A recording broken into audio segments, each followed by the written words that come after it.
Kesehatan adalah modal paling utama dalam hidup ini. Kita hanya bisa beraktivitas, melakukan berbagai kegiatan dalam hidup ini hanya oleh karena kita memiliki sesuatu yang bernama sehat.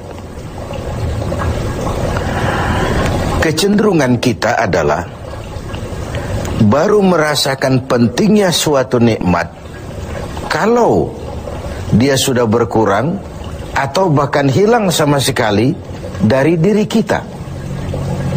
Kita baru merasakan pentingnya gigi kalau sedang sakit gigi. Kita baru merasakan pentingnya telinga kalau sudah tuli. Kita baru merasakan nikmatnya, benar-benar nikmat mata kalau sudah diserang penyakit buta. Sepanjang dia ada, normal, kita kadang-kadang kurang menjaga dan memeliharanya. Padahal Al-Quran telah mengingatkan kita, la in syakartum la azidannakum wa la in kafartum inna azabi lasyadid. Kalau kamu pandai bersyukur dalam artian menjaga nikmat, menjaga karunia yang diberikan Allah kepadamu, aku akan tambah nikmat itu kepadamu. Tapi kalau kamu ingkar, kamu tidak pandai bersyukur, kamu tidak pandai menjaga dan memelihara nikmat itu, awas, azabku itu akan pedih adanya. Begitulah. Kesehatan ini menjadi modal utama. Kita melaksanakan puasa, selesai itu kita berangkat ke masjid melaksanakan sholat tarawih, kemudian tadarus Al-Quran, bahkan ibadah haji, jihad sekalipun hanya mungkin kita laksanakan kalau kita mempunyai sesuatu yang bernama sehat. Lawan dari sehat adalah sakit. Kita manusia terdiri dari dua elemen pokok, jasmani dan rohani. Kadang kita kehilangan keseimbangan. Berpayah-payah kita mengurus rohani, berpayah-payah kita mengurus jasmani, maksud saya. Satu hari 3 kali kita mandikan jasmani kita. Kita berikan pakaian yang bagus-bagus, parfum yang wangi-wangi, pakaian yang aksesoris yang mahal-mahal untuk keindahan jasmani. Pernahkah kita berpikir seperti itu untuk menambah keindahan rohani kita? Kita hiasi dengan sifat-sifat yang baik, dengan sabar, dengan ikhlas, dengan tawadhu, dengan tasamuh, lapang dada, dan sebagainya. Begitu juga kalau kita bicara penyakit. Kita sibuk kalau diserang penyakit jasmani. Tetapi sesibuk itukah kalau rohani kita yang diserang penyakit? Al-Imam Al-Ghazali membagi penyakit itu dalam 2 macam. Pertama penyakit zahir, dan yang kedua penyakit batin, penyakit rohani. Apa perbedaan dari kedua penyakit ini? Yang pertama, penyakit zahir banyak dokternya. Apalagi di zaman spesialisasi sekarang ini, tinggal cari saja dokter ahlinya. Penyakit jantung ada dokternya, liver ada dokternya, paru-paru ada dokternya, ginjal ada dokternya, kulit ada dokternya. Penyakit zahir banyak sekali dokternya. Tapi penyakit batin, dokternya hanya agama dan kemauan yang kuat dari orang yang punya penyakit itu untuk mengobati diri. Sulit cari dokter yang bisa mengobati penyakit sombong, cari dokter yang bisa mengobati penyakit kikir, cari dokter yang bisa mengobati penyakit angkuh, sombong, bakhil.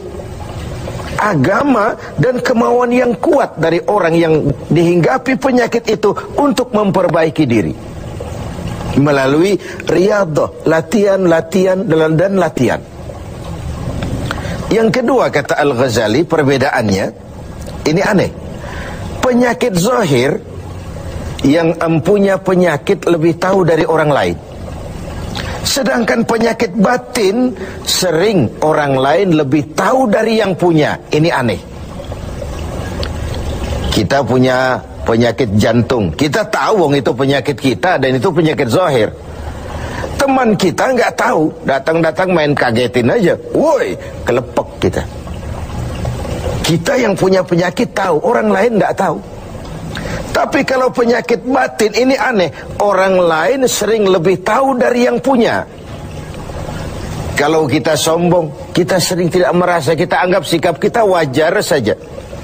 Kalau kita diserang penyakit pelit, kita tidak merasa, kita anggap wajar saja.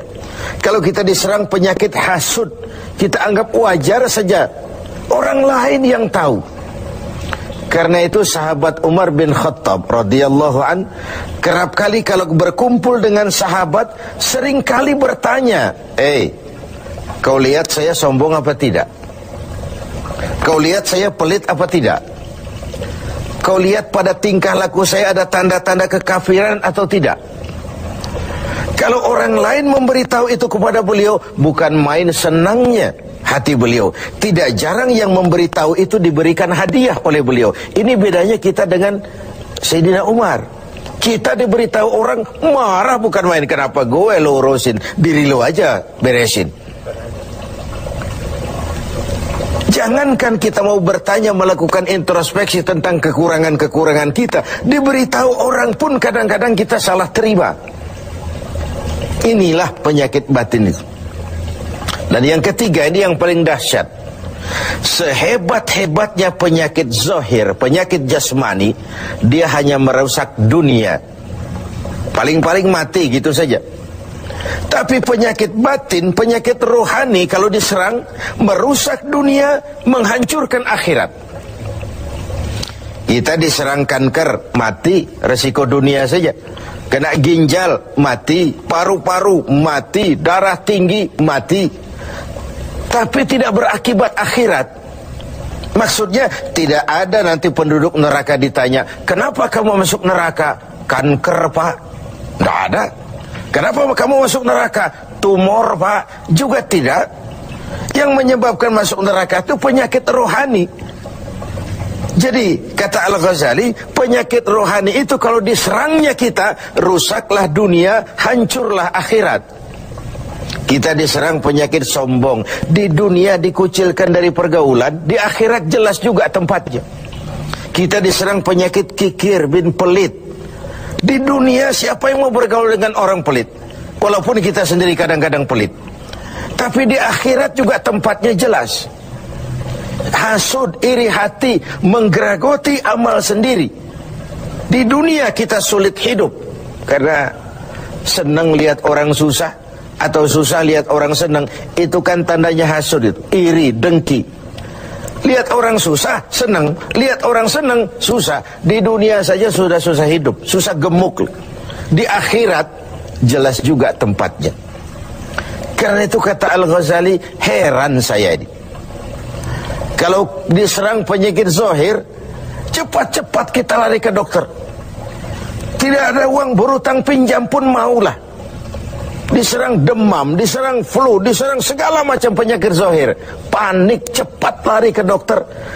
Atau paling tidak puskesmas yang terdekat. Puskesmas tidak berhasil, cari ke rumah sakit umum. Rumah sakit umum masih gagal, cari dokter spesialis.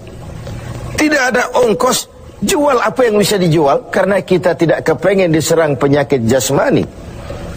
Tapi kalau diserang penyakit rohani, kata Al-Ghazali, kita sering tenang-tenang saja. Padahal diserang penyakit rohani itu celaka dunia, hancur akhirat kita. Sehingga beliau menghimbau, kalau kita begitu bersungguh-sungguh mengobati penyakit jasmani yang kalau diserang hanya merusak kehidupan dunia, betapa kita tidak akan lebih bersungguh-sungguh mencari obat penangkal penyakit yang kalau diserangnya kita, rusaklah dunia, hancur jugalah akhirat kelak. Dengan